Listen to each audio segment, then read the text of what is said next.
Has the Fed just committed to driving us into a recession? That is an unfair question because the Fed has no choice but to confront inflation. So in doing so, and because it's late, yes, it has increased the probability of a recession.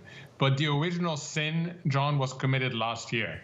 And once you start from such a suboptimal position, you end up in this dilemma, which the Fed has right now, which is going to end up making one of two policy mistakes. Either push the economy into recession with a high likelihood, or alternatively persist with high inflation for too long. You believe they would take the latter option. Is that still your stance? I believe they're going to flip-flop. And that's the worst of all three possibilities. That right now they're focused on inflation.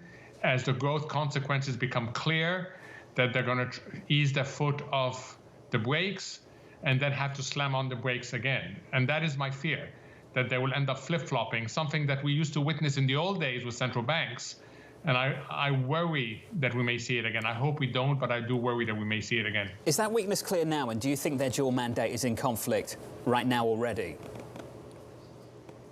So it depends how you define the mandate. If the mandate is strictly defined as employment, no, the labor market is still doing well.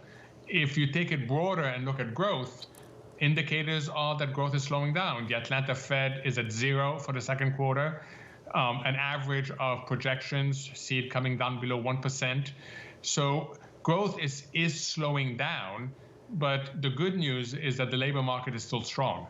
So, Mohamed, when Chairman Powell says this line from this morning, the Fed is acutely focused on returning inflation to 2%, how much damage do you think he will have to inflict on the economy to achieve that? Unfortunately, he's going to have to inflict some damage, John. He's late. He's very late. He should have started last year easing his foot off the stimulus accelerator. He didn't. I always go back to the very simple factoid. The week in March that the US printed a 7 handle on CPI, the Fed was still injecting liquidity into this economy.